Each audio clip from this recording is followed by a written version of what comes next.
Welcome in. I have some exciting news. I was able to find a copy of the 1978 Grand Juror Handbook at the State Library in Concord, New Hampshire, which is actually the oldest state library in the country.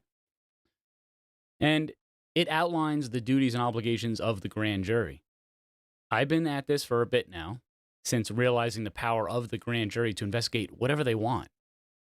Doesn't matter if the prosecutor okays it, the county attorney in New Hampshire, they can choose to investigate and write a report or issue their own indictment, which is called a presentment, on whatever they so choose. And I think the big three that they need to be looking into are corrupt politicians, bureaucrats, and corporations.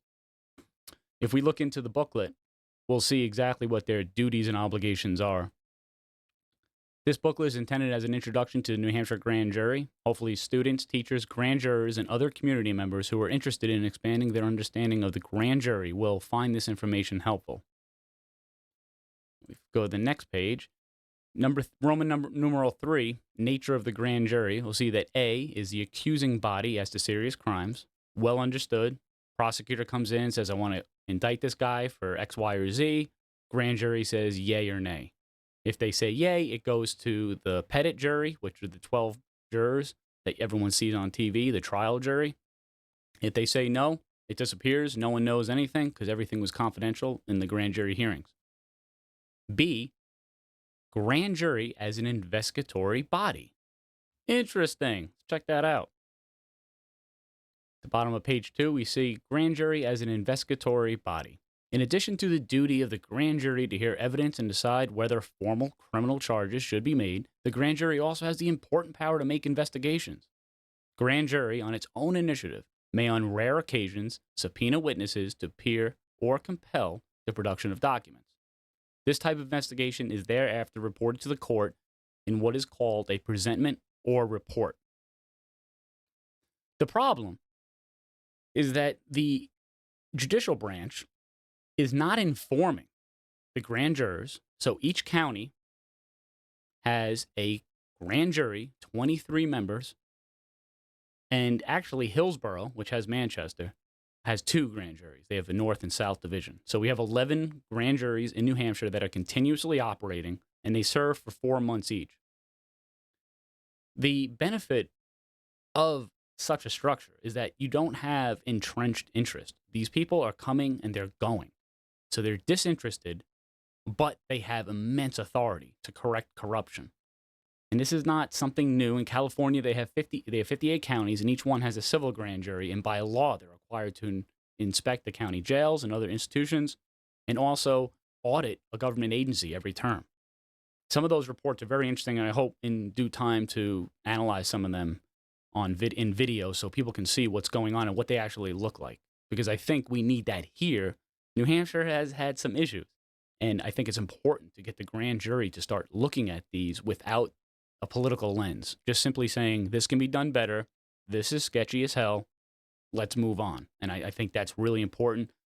And without getting these political points and red team, blue team, I shouldn't say nobody, people still buy into that, but I'm done with it. It's us versus the corrupt entities who are looting this country blind. It's really at the point now where it seems like people are just stealing anything that's not bolted down. People kind of realize the powers that ought not be.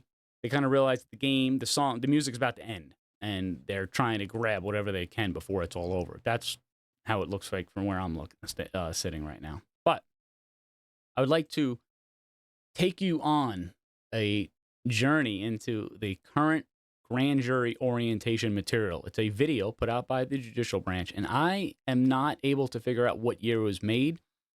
I do know the judge that's in it at the end, he retired in 2011, I believe, and his daughter, who was a judge, also retired. Just to show you how old the video is. And now let's look at the video that the judicial branch provides grand jurors in order to let them know what their duties and obligations are. It might be shocking what they leave out.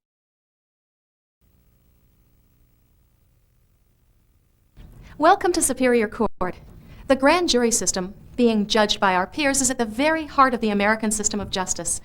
For the American citizen, there is no finer contribution to our democratic society than serving as a juror. This video will explain your duties as grand jurors and instruct you about the law that applies to your deliberations. If you have any questions or do not understand something, you will be able to ask questions of a judge after viewing this video. In New Hampshire, we rely on two different jury systems. Most of you are probably more familiar with the petit jury than with the grand jury. The petit jury is made up of 12 people who listen to evidence from the prosecution and the defense, and then decide the guilt or innocence of a defendant. Their verdict must be unanimous, and guilt must be proved beyond a reasonable doubt. The grand jury is made up of a group between 12 and 23 people who decide, based upon evidence presented by the prosecuting attorney, whether or not that evidence is sufficient to require the person to answer the charge in superior court. If the grand jury decides that the person should be charged, an indictment is issued, and that person is entitled to a trial by what's known officially as a petit jury. No person may be brought to trial on a felony charge, then, without first being indicted by the grand jury.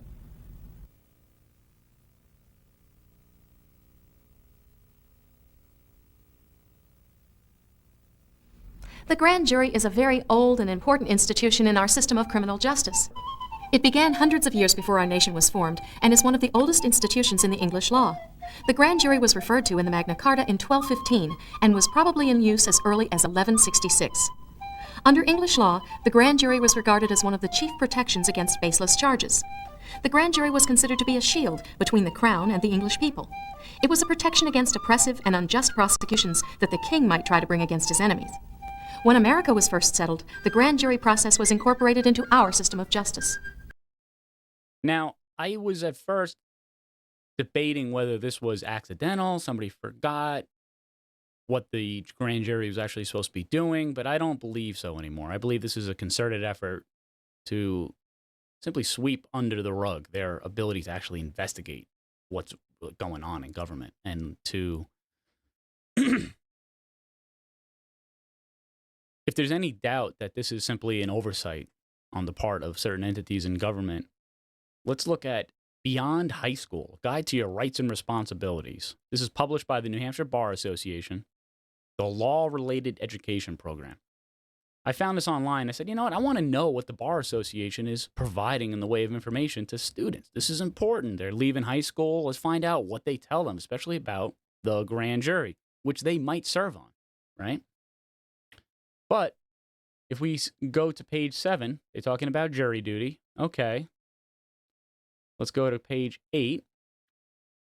And the only time they mention grand jury is midway through a page where it says, if you are called for jury duty and do not appear, then you will be charged with contempt of court.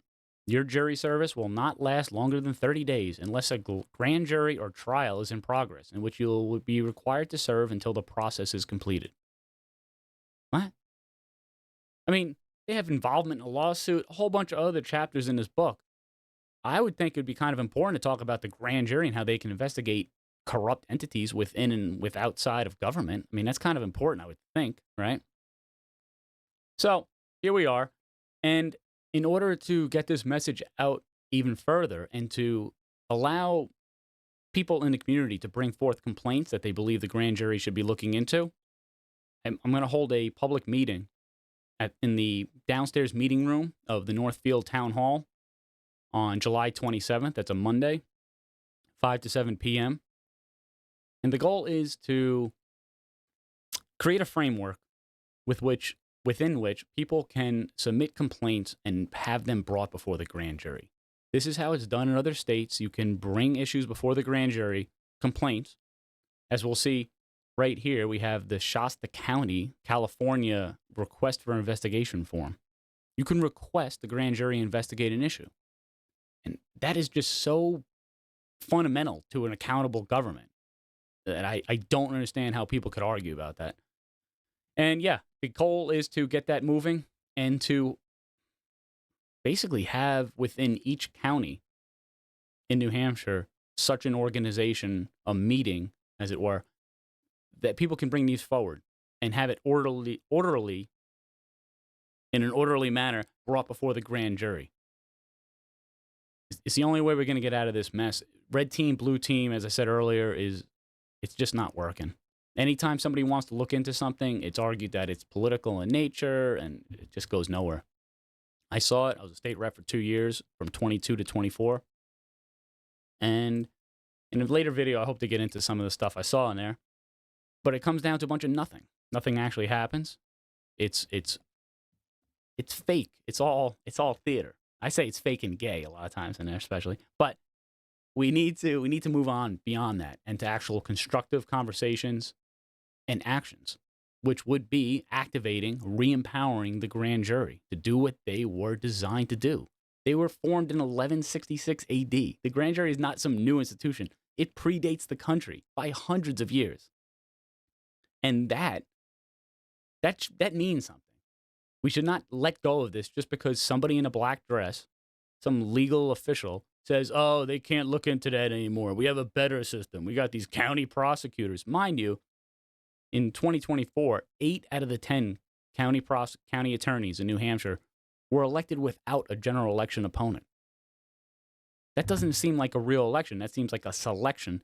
And more importantly, there is a restriction that you have to be a member of the bar in order to even run for county attorney, which, given that it's not in the Constitution, I don't see how you can put a restriction on that.